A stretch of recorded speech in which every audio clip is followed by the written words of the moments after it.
Eu decidi, bonita essa xícara, né? Bonita, Eu gostei, né? Chique. Eu decidi, primeiro, foi uma coisa assim, vou falar nas redes sociais. Ah, como? Com que frequência? Onde? Eu não tinha nada. Eu tinha assim, às vezes, meu Instagram era fechado. Aí em 2019 eu abri. Então, é uma maior loucura. Gente, que loucura mesmo. Em Nossa, depois eu quero saber como vocês se conheceram, você e o Thiago também. Na academia. Não quero mas eu esquecer conto. esse tópico. Aí eu abri meu Instagram, assim, a pessoa sem nenhuma noção, Thiago Cedra que tá ali, ó, ele conhece todo esse rolê. Já dessa época? Já, ele já era meu amigo. Mas e por que você abriu, resolveu abrir do nada? Porque era isso, eu falei, sei lá, se eu puder atingir algumas pessoas com aquilo que eu acho importante, simplificar pra algumas pessoas, tá bom, não tinha nenhuma grande pretensão, mesmo. E tinha alguém que já fazia isso, que você escutava e falava, pô, eu gosto do que essa pessoa fala? Não, eu não, porque não era nem não era algo estruturado, entendeu? Eu não pensei assim, tá bom, agora eu vou fazer um produto nas redes sociais. Não, eu postava completamente, era randômico. Eu postava um post hoje, um post daqui a 2 meses. E nesse intervalo, tava lá o Instagram vivendo. Calma, mas isso fechado ainda? Não, ou aberto. Depois? Meu Não Deus. foi uma coisa tipo, tá bom, Amor, agora. ela advogava. Não tinha tempo pra nada, de certo? Não era assim, não foi assim, vou abrir, então agora, toda segunda, terça e quarta. Não, Meio-dia nada. eu vou postar. Não, nada, zero. Tá. E eu fazia uns posts assim, era nos stories, a primeira vez que eu gravei no IGTV, eu queria morrer, eu apaguei depois. Ah, eu ia falar, quero ver. IGTV é dificílimo. E quem te influenciou? A gravar? É. Sei lá, acho que o Thiago falava, pô, grava um IGTV que fica ali, né? As pessoas podem assistir mais vezes. E eu, desesperada, porque é uma coisa muito estranha, você fala com uma tela. Achava estranho isso. Foi o quê? Qual o assunto? Foi. Eu comentei um documentário, não lembro. Tá. E aí. Calma, isso foi em 2020? Foi 2019. 19, E tá. tem uma história com o Rafa Kalimann. Pois é. Rafa Kalimann fez um clipe do Jetlag. O meu marido, Thiago Mansur, é um dos integrantes do Jetlag. E eu ajudava o meu marido a fazer os. Tem essa história antes. Eu sou uma pessoa que gosta de fazer coisas. Então eu tava lá advogando, tudo certo.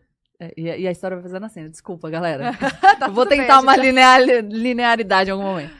Tava lá advogando, fazendo minhas coisas, e aí eu conheci o Thiago na academia, depois eu te conto. Tá. E ele DJ, e aí eu comecei a dar uns pitacos naquilo que eu podia dar pitaco. Então, um videoclipe, eu achava super legal, tinha essa coisa da moda que eu gostava. Então, eu fiz o clipe de Brisa, do Thiago, tem Azul, vocês conhecem Azul? Sim. A Azul fez o clipe, eu que fiz o figurino inteiro dela. Não, a Azul virou minha filha um tempo. Ela ia em casa, eu fazia crepioquinha. Total. E aí vestia. A Azul usou minhas roupas em muito show. Eu vestia ela pra muita coisa. Cara, eu ia falar, vocês são parecidas até. Acho que vocês são ela altas. só é bem maior que eu. Sério? Ela tem 1,80. Azul é Você tem quanto? 1,71.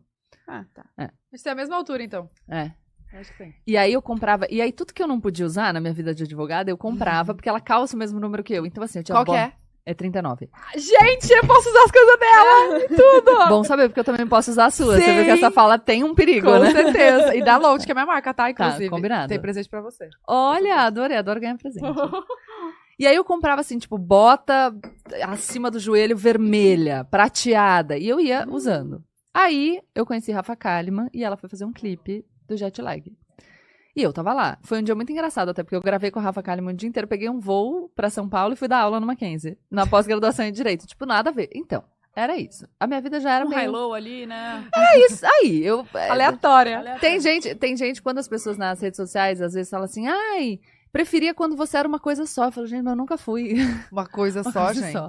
Mas tá, aí fui Que fazer... chato ser uma coisa só, né? Eu acho. Mas é que tem gente... Não sei se não acha também, ou se tá preso nessa construção. Mas enfim. Não, aí, se a gente for parar pra pensar, é outra linha aí. Gente, pra é Que a muito gente doido. pode Obrigada, pode percorrer, porque eu acho até um assunto interessante. Mas aí tá bom, tava lá com a Rafa, e nessa oportunidade, a gente tava no Rio de Janeiro, ela sentou um dia comigo na cama e falou assim pra mim, cara, eu te acho tão legal, eu acho que você tem tanta coisa importante pra falar, você já me ensinou tanta coisa, ia ser tão legal se você falasse isso pra mais gente. Caramba! E eu falei assim, mas Rafa, eu tenho meio medo, não sei se eu conseguiria lidar com a exposição. Ela falou, mas você já pensou que você poderia impactar a vida das pessoas? Porque a Rafa é muito isso, né? Muito. É. Muito. E ela toca no coração, né? E eu sentada naquela cama e ela falando, olhando pra mim, dizendo, porque eu percebo que você tem esse interesse, é genuíno e tal. E eu lembro que aquilo ficou comigo ali. Foi no começo do ano. E ficou. E aí eu lembrei, deu mais jovem, eu pensando também em prestar jornalismo, eu com medo de não aguentar a exposição, e pensei, poxa vida, será que eu tô anulando esse lado meu por receio do que pode acontecer? E o que eu vou perder de possibilidade de satisfação na vida? Então eu abri, mas eu abri ainda com um pouco de medo. E eu tinha razão de ter medo. Eu fui extremamente ridicularizada pela galera da minha área. Muito.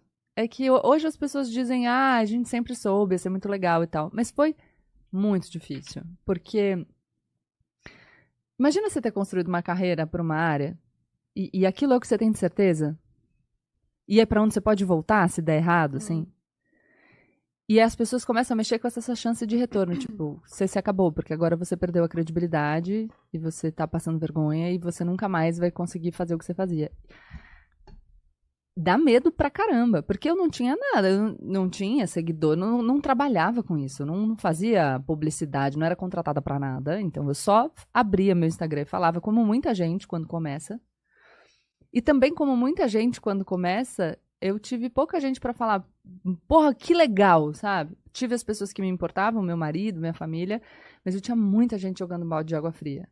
Mas talvez seja porque você era mulher também? Eu acho que Pesa ali? também, eu Uhum. acho que isso pesa. Acho que o direito é um mercado tradicional e as pessoas não estão tão acostumadas com esse fazer muitas coisas. Então eu lembro de um advogado que é meu amigo, ele continua meu amigo, ele pediu desculpa depois, só pra pontuar, mas Ele também falou? eu tava no carro, eu tinha ido eu lembro, assim, essas coisas que marcam a gente, né? A gente lembra do lugar, que a gente já tinha voltado de Campos do Jordão, tinha viajado com o Thiago, e tinha feito alguns stories, não só falando sobre direito, mas falando também sobre a viagem, sobre normal, igual a gente faz no Instagram, é isso. E aí eu cheguei em São Paulo, tava dirigindo, ele me mandou um áudio falando, me mandou uma mensagem primeiro, falando assim, você tá parecendo um youtuber. E eu falei, isso é uma crítica ou um elogio? Aí ele falou, é uma crítica, você tá passando vergonha, volte pra advocacia urgente. E eu fiquei mal, porque a gente tem medo de estar passando vergonha, né? Quando a gente se coloca, sempre dá. É igual pra todo mundo. E eu lembro de ter mandado um áudio, assim, segurei o choro, né? Aquela coisa de não vou dar o braço a torcer. E falei pra ele, olha, deve ser muito difícil pra alguém como você que só faz bem uma coisa, assistir uma pessoa que faz bem aquilo que você faz e várias outras. Então eu sugiro que você pare de acompanhar. Aí as pessoas nos dizem, uau! Mas aquilo mexeu comigo, pra cá tanto que eu lembro o momento que eu ouvi. E eu, enfim, isso é complicado porque eu podia ter desistido, entendeu? E aí eu não estaria vivendo a vida que eu gosto de viver. Então foi uma transição complicada. Eu acho que eu não me joguei de vez, um pouco por causa disso também. E toda vez que eu encontrava amigos, as pessoas diziam, nossa, as pessoas estão falando de você. As pessoas estão ridicularizando. Em todo lugar que a gente vai, as pessoas se ridicularizam.